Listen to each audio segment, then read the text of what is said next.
Thank you. You may be seated. And we welcome all of you this morning here at our Gaylord campus, down at the chapel, of course, our Sault Ste. Marie campus, our folks listening TV audience, our radio audience on the Eagle 101.5. We welcome those watching from Bois Blanc Island, those who are watching from the Tall Timber Church in Sarasota, Florida, and, of course, our online campus. It's good to have you watching, being part of our service from wherever you are. Now, if you're at one of our physical campuses, I encourage all of you to take the ticket that's in front of you and to fill it out. If you're a regular attender, they go in the giving boxes in the back of the auditoriums. And you can also give online at myefree.org. But if you're a first-time guest, please hang on to that ticket, fill it out. When the service is over here at the Gaylord campus, my wife and I will be outside in what we call the hub by the cafe to the doors to my left. Jeff will be up at the Sioux campus, and we would love for you to bring that card to us. If you're a first-time guest, we'd love to meet you, connect with you, give you a gift bag, our way of saying thank you for being our guest today. Also, because it is Communion Sunday at all of our campuses, there'll be elders at the doors to collect our elder fund at the end of the service. If you would like to give an extra gift today to the elder fund, which is used to help those in our church and our community that are in an emergency situation, then you can give cash or check made out of the church. Anything that goes into those baskets on the way out of the auditorium goes only to the elder fund. And you can also give online at myefree.org, designating it elder fund as well. Well, we're glad to have all of you here. I invite you right now, please, to take your Bibles and open them to Psalm 77 for one final Sunday as we wrap up our 3-week look at this psalm that we have entitled Frustrated with God. And this is a psalm in which the writer, a man named Asaph, is writing. And as he's writing, he is sharing his frustration with God. We call it a psalm of lament. Over 1/3 of the psalms are psalms of lament. A psalm of lament is when the author shares in brutally honest words their frustration with God. And that's what Asaph does. His frustration stems from the fact that there is a great trouble in his life. He's been crying out to God, but it seems that God has been inactive. And so as we've gone through this psalm together, we've been looking at what do we do in our lives when we're frustrated by God. Because I think we've all been in that situation where you're crying out and crying out and crying out to God, but there doesn't seem to be any response. Or we've labeled it this way: it's one of those gap moments in your life. When you come to a gap between what you expect of God and what you experience of God, and it doesn't match up. So what do we do when we're frustrated with God? We saw in week number 1, the first thing we do is we should be honest with God. God doesn't want you to tell Him what you think He wants to hear. What God wants to hear is your heart. And you will never find a better listener than God is. And I love the fact that over 1/3 of the Psalms are Psalms of lament, because that gives us permission to be honest with God. That's step number 1. And then we saw last Sunday, step number 2. I need to change my perspective. You can't always change your circumstances, but you can always change your perspective. And how did the psalmist do this? We saw last Sunday. He did it by remembering the works of God and meditating on the works of God. In fact, what we're going to see today is that the psalmist really focuses on one major event from the Old Testament. And that's where he focuses his thoughts. That's what he meditates on. And as he meditates on it, he's going to learn 3 lessons. And that's really the third step in dealing with your frustration with God. Number 1, be honest with God. Number 2, change your perspective. Number 3, learn the lessons. And so I want us to read together in a moment verses 16 through 20, the final 5 verses of this psalm, in which he describes that one event and the lessons he learns from that event. And the primary principle we're going to see is this: God is always leading you, but often he leads you through the storm, not around the storm. God is always leading you, but often he leads you through the storm, not around the storm. And we're going to see that as Asaph really meditates on this one event from the Old Testament, and from that one event, he learns 3 lessons. So I want to read Psalm 77, verses 16 through 20, and I want to invite you at all of our campuses and locations, even watching at home, if you're able, would you stand with me in honor of the Word of God as I read the 5 final verses of this psalm? And as I read it, you should be able to figure out what one event the psalmist is meditating on, that he learns these lessons from. Notice what he says in verse number 16. The waters saw you, O God. So it's an event that includes water, obviously. The waters saw you, O God. They saw you, and when they saw you, they were in anguish. The waters, when they saw you, God, they were in anguish. And the deeps of the waters, when they saw you, God, they trembled. The clouds poured out water. The skies gave forth a sound. But your arrows flashed here and there. Whose arrows? God's arrows. The sound of your thunder was in the whirlwind. Whose thunder? God's thunder. The lightnings lit up the world. The earth trembled and shook. Verse 19. And your way was in the sea. Your way wasn't around the sea. Your way was to lead through the sea. And your paths were in the mighty waters. So your path didn't take us around the water. Your path took us into the mighty waters. And your footprints may not be known. And if you still can't figure out exactly what event he's speaking of, he's going to give you a big hint in verse 20 when he talks about the people that were involved. You led your people like a flock by the hand of Moses and by the hand of Aaron. So what is he referring to? What is he meditating on? He is meditating on that key event in the Old Testament when God parts the Red Sea and Israel walks across on dry ground. And he's going to learn lessons. They're going to culminate with this truth. God is always leading us, but often he leads us through the storm, not around the storm. Thank you. You may be seated.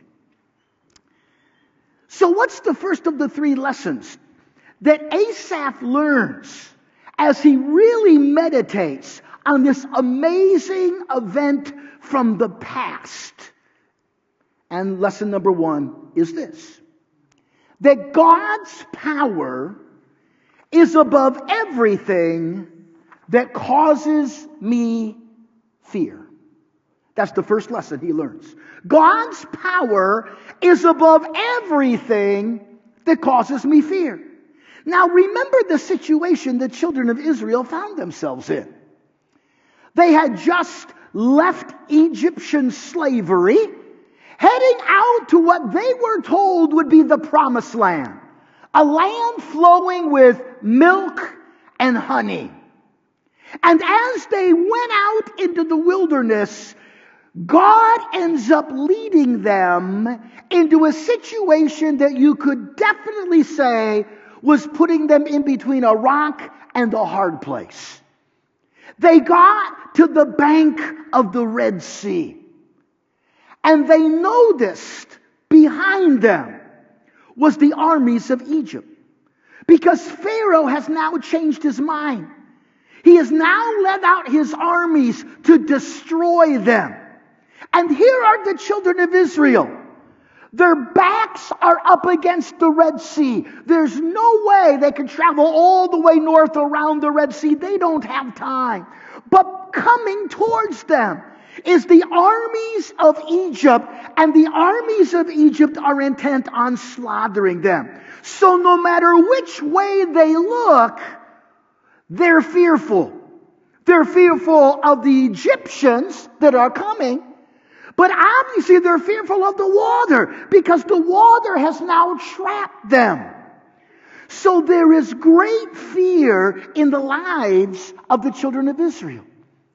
And as they look at the water, and as Asaph meditates on this, he says, when the waters of the Red Sea saw you, O God, they were in anguish. Who was in anguish? The waters. And the deeps, when they saw you, God, trembled. What is Asaph concluding as he looks back at that story? He's concluding that the very thing that caused fear in the lives of the Israelites was in itself fearful of the God of the Israelites. The very thing that causes you fear is in and of itself fearful of your God. Why? Because whatever your God says, it must do. The waters knew that. If God was going to say to the waters, I want you to part, the waters did not have the option of saying, go pound sand. We're not going to part. Forget that. No. Whatever God would tell the waters to do, the waters must do, because God's power was above the very thing that was causing fear in the lives of the children of Israel. The very thing that caused fear in the lives of Israel was in itself fearful of the God of Israel. In fact, if you look at Exodus chapter 14, you see this story laid out. Look what it says beginning in verse 10. Remember, Israel's backed up against the Red Sea, nowhere to go. And as Pharaoh drew near, the sons of Israel looked, and behold, the Egyptians were marching after them, and they became frightened. They're frightened of the Egyptians that are coming after them. They're frightened of the water that's entrapped them. So the sons of Israel cried out to the Lord. And by the way, it's apparent from what they say next to Moses that they did not cry out to the Lord words like, no sweat, God, you got this. It's not what they cried out. They cried out their own psalm of frustration. And notice what they say to Moses. Is it because there weren't enough graves in Egypt that you've taken us out here to die in the wilderness? Why, Moses, have you, and by saying that to Moses, they're also saying to the God of Moses, why have you dealt with us in this way, bringing us out of Egypt? Is this not the word we spoke to you in Egypt, saying, would you just leave us alone so we can serve the Egyptians? For it would have been far better for us to serve the Egyptians than to die out here in the wilderness. So here's the children of Israel, fearful of the Egyptians, fearful of the water, not realizing that God's power is above anything that causes you fear. According to Psalm 77, the very waters that caused fear among the Israelites saw God and were afraid of God. The waters saw God. The waters were in anguish when they saw God. The deep trembled at God. The very thing that causes the most fear in your life is under the power and under the control of your God. So I want you to think about it. What is your greatest fear right now? What is the thing in your life, and we all have them, what is the thing in your life that you fear the most? And we need to remember this truth, that God's power is above anything that causes you fear. His power was above the Egyptians, shown in the 10 plagues. His power was above the waters of the Red Sea, which would be shown in the parting of the sea. In fact, this story really reminds me of another story dealing with a fear of water that comes from Matthew chapter 14. And in Matthew chapter 14, Jesus has sent his disciples without him to cross the Sea of Galilee in a boat, something they had done literally thousands of times in their life. While they're doing that, he's dismissing the people and he's going to go up on the mountain to pray. And what's going to happen is that while they are in the boat out in the sea, a major storm is going to come up. A storm that's going to take them adrift into the middle of the sea. They'll be fighting it all night. They will fear for their lives. Now let me pick up the text in Matthew 14, verse 22. Immediately, Jesus made the disciples get into the boat and go ahead of him to the other side. By the way, question. When Jesus told the disciples to go ahead in the boat without him, did Jesus know they would encounter a storm? Absolutely. Absolutely. But he sent them anyway. Because you see, my friend, God is always leading. But often he leads us through the storm, not around the storm. Keep reading. It says, and he went up on the mountain by himself to pray. By the way, he's on the mountain praying.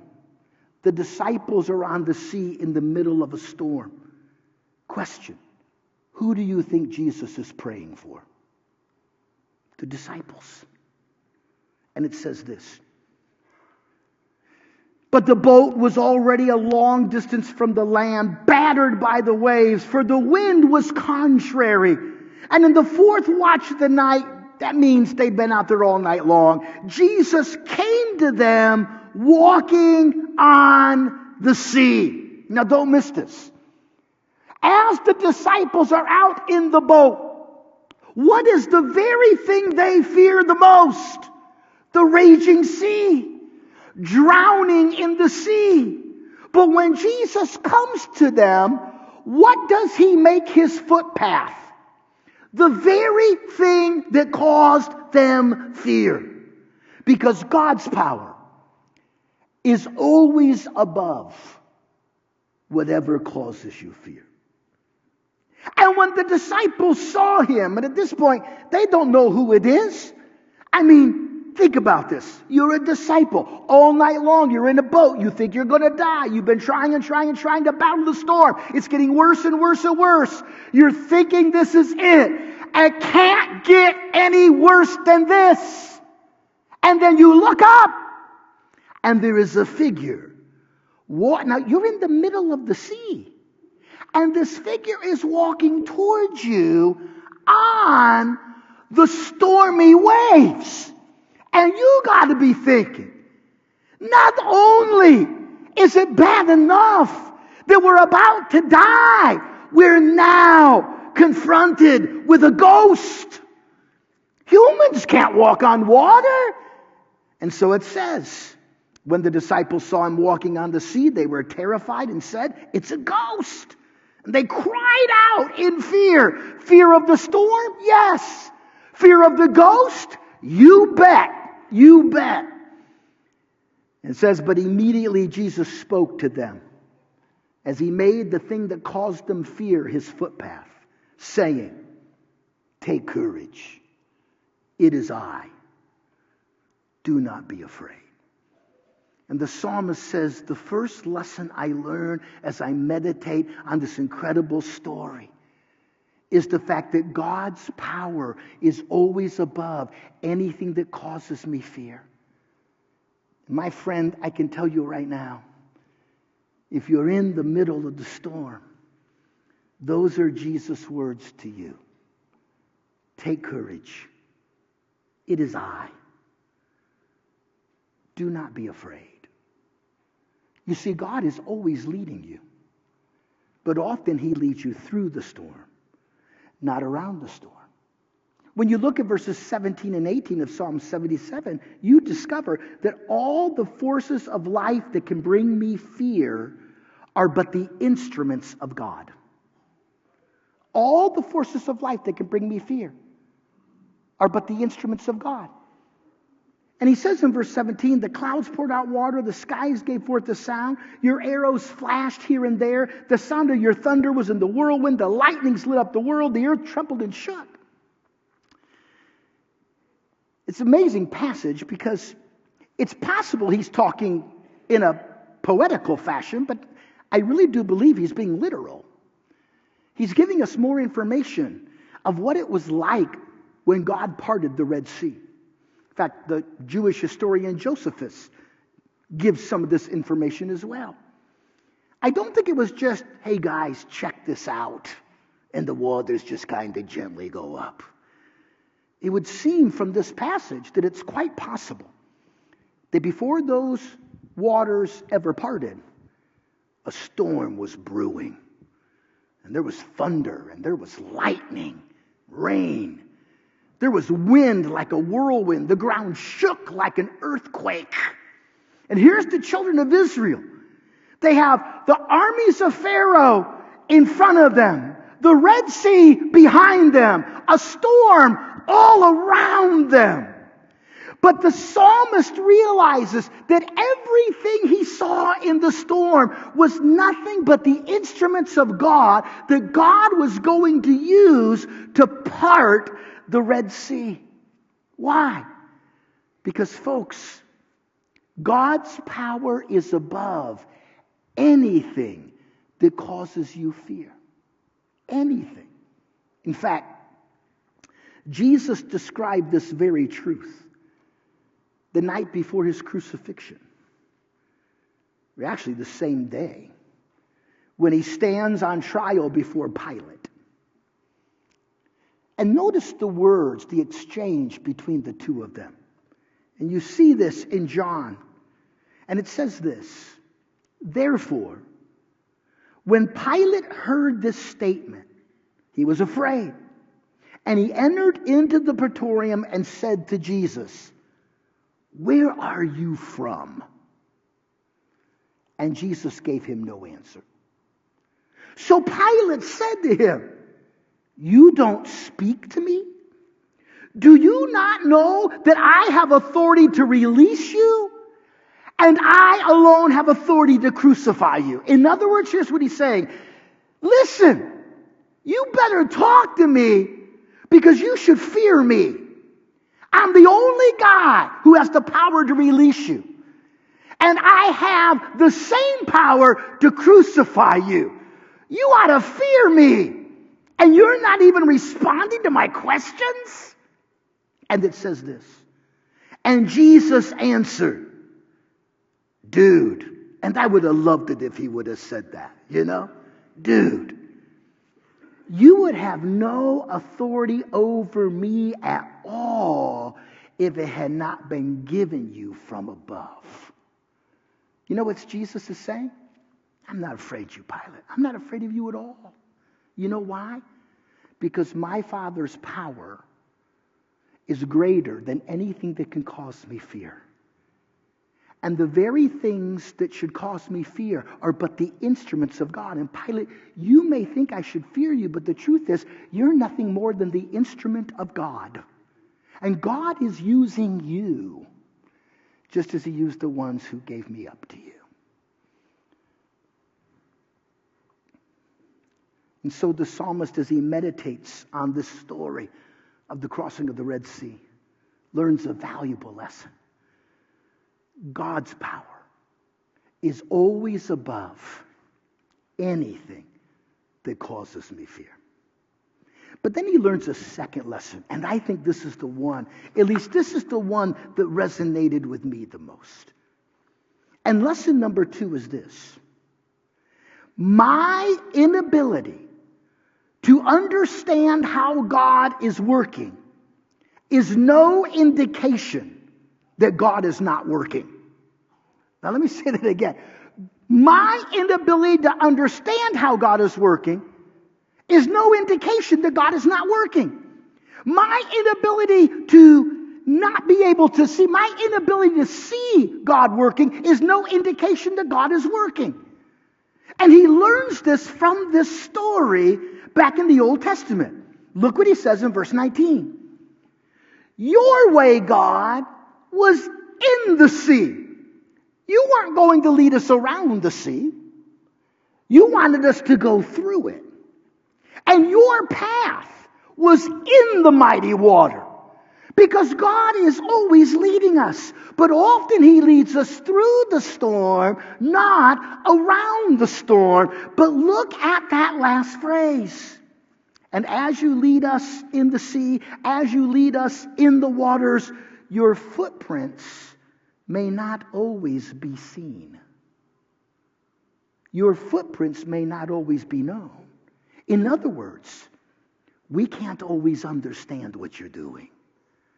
We can't always see what you're doing. But that doesn't mean you're not doing something. You see, that's what started this whole psalm to begin with, remember? Asaph is frustrated at God because of what appears to be God's inactivity in the trouble of his life.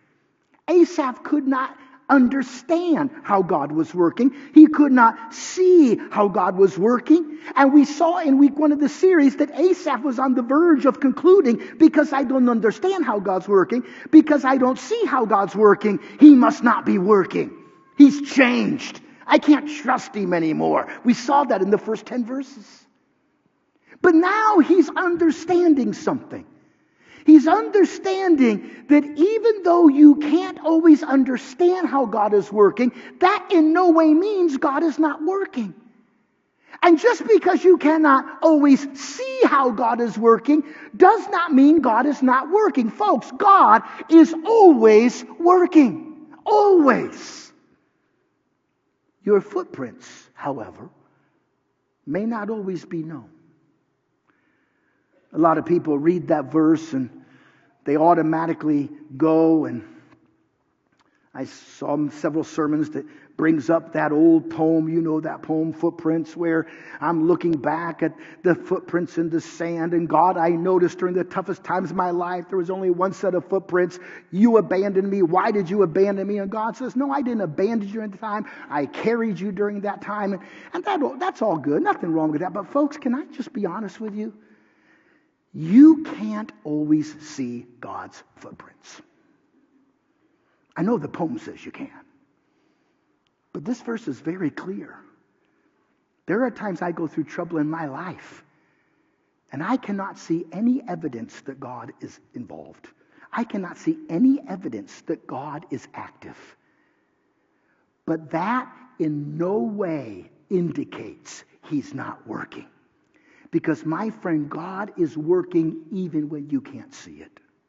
God is working even when you can't understand it. And that's what the psalmist is concluding. And it's that fact for the psalmist that cures the problem we saw at the beginning of the psalm. He saw that inactivity of God. Remember, he asked those questions back in verse number 7. Will the Lord reject me forever? And now he knows, no, God's not going to reject me. I may not see his footprints. I may not understand what he's doing, but he hasn't rejected me. Will God never be favorable again? Of course that's not true. I may not see God's footprints. I may not understand how he's working, but I know his favor is still on me. Has his loving kindness ceased forever? No. I may not see his activity. I may not understand his activity. But I know that he's active and that his loving kindness has not ceased. Has his promise come to an end? No. I may not see his activity. I may not understand his activity. But that doesn't mean his promises have come to an end. Has he forgotten to be gracious? No. I may not see his activity. I may not understand his activity in my trouble, but I know he's still gracious. Has he in anger withdrawn his compassion? No. I may not see his activity. I may not understand his activity, but I know that he's working, and he still is a God of compassion. And it's learning these truths that allow the psalmist to put his foot down in the fact that even though I can't understand what God's doing, even though I can't see what God's doing, I will trust what he's doing.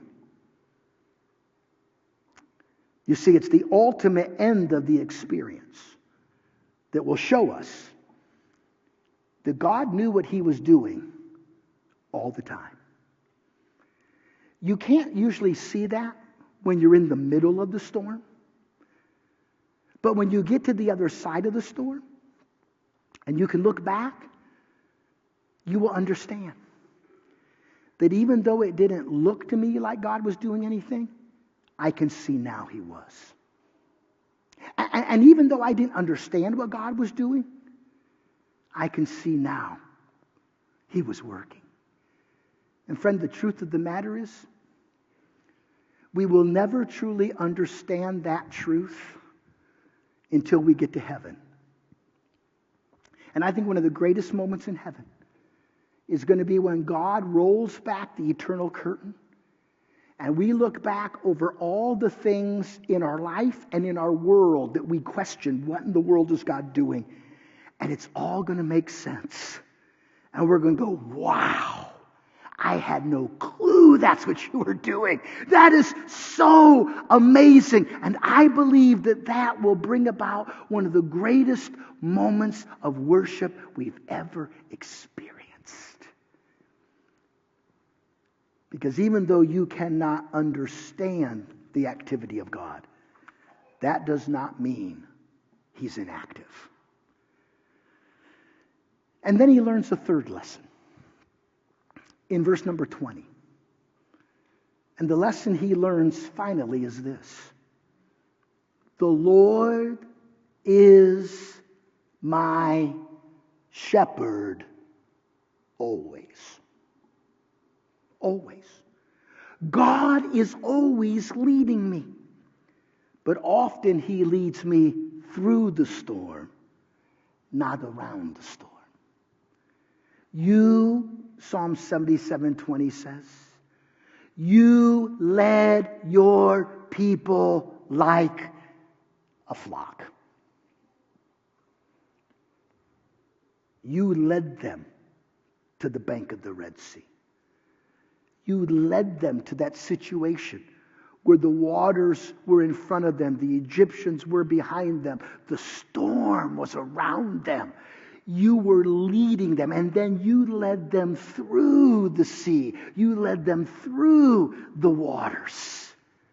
God is always leading us. The Lord is my shepherd always.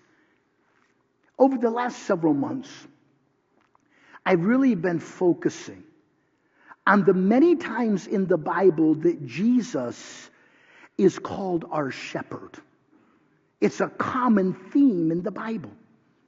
In fact, down the road a few months, I'm working right now on a sermon series where we're going to look at those key ways. You know what we're going to discover? According to the book of Isaiah, the Lord is a gentle shepherd that's always leading us. According to John chapter 10, the Lord is a good shepherd that's always leading us.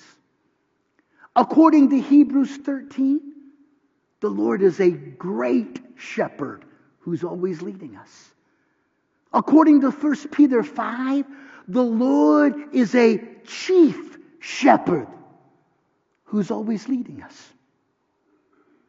But here's the beautiful thing.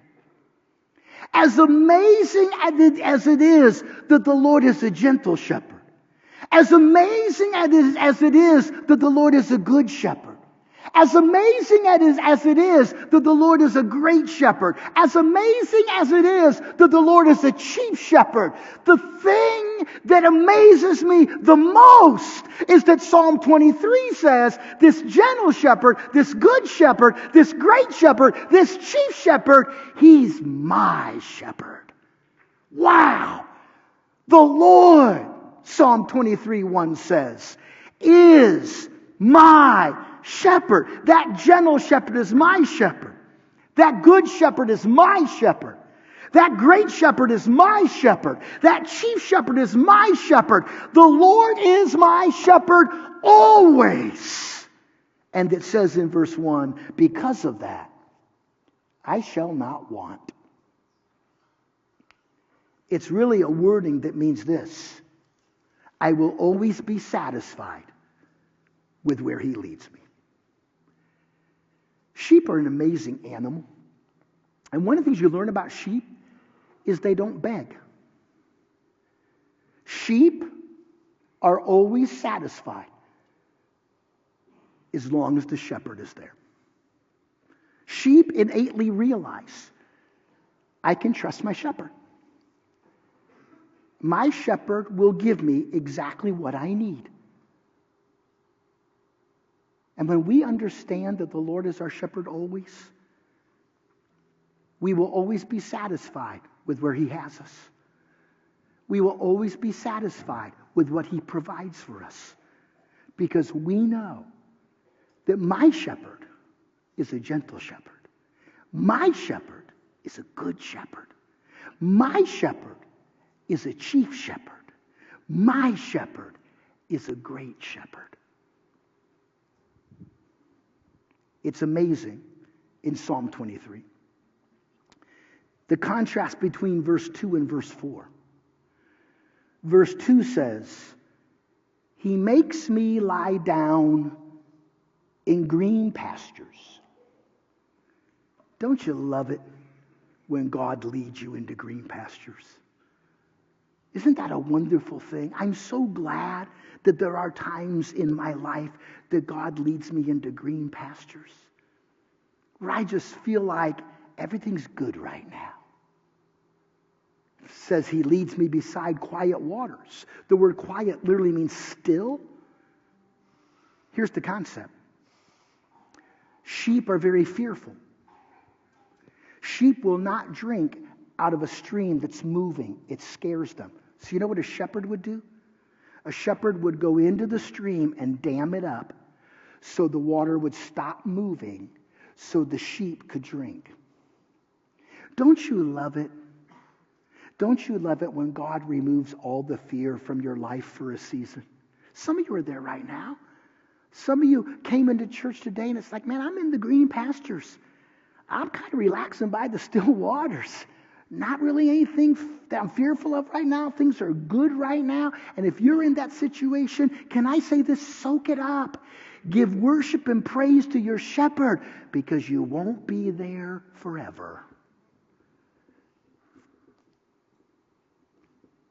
Because in Psalm 23 and verse 4, it says this: even though I walk through the valley of the shadow of death, I fear no evil, because my shepherd is with me.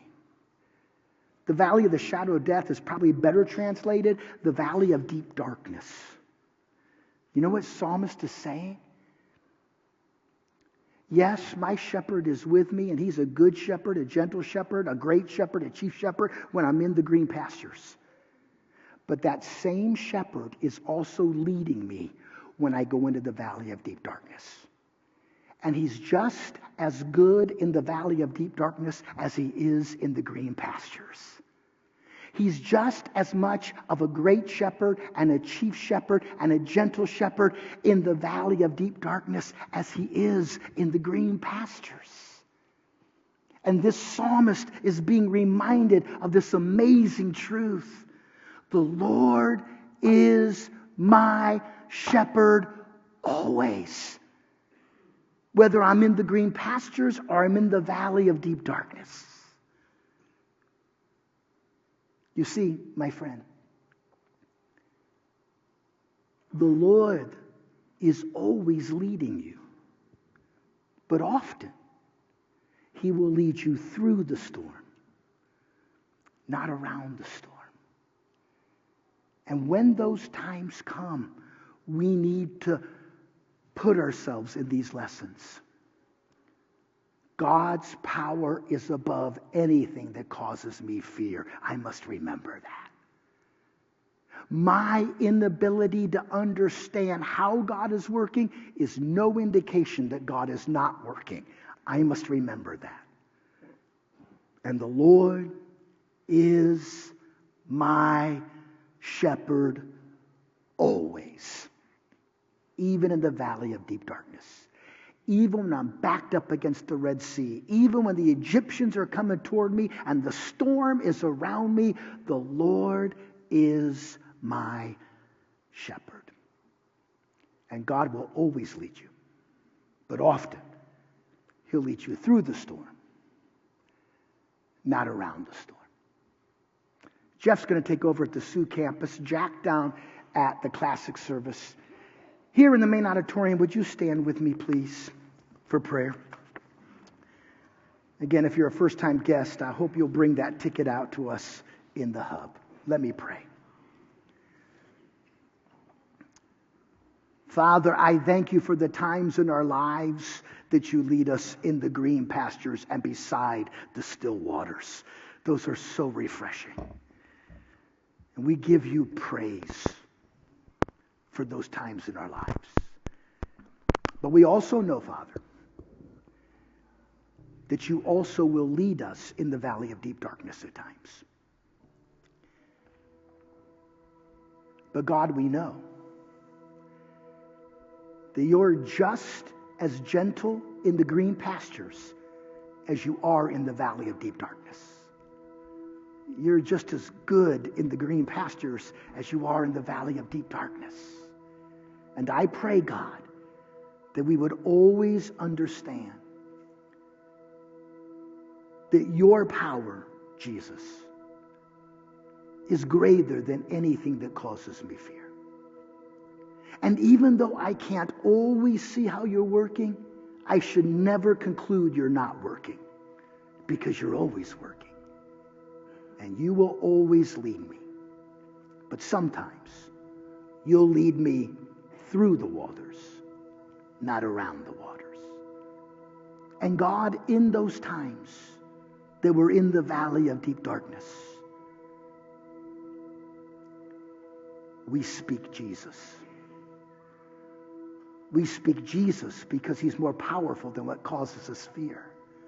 We speak Jesus because even though we can't see his working, we know he's working. And we speak Jesus because he is our shepherd always.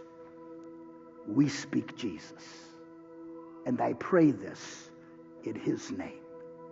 Amen.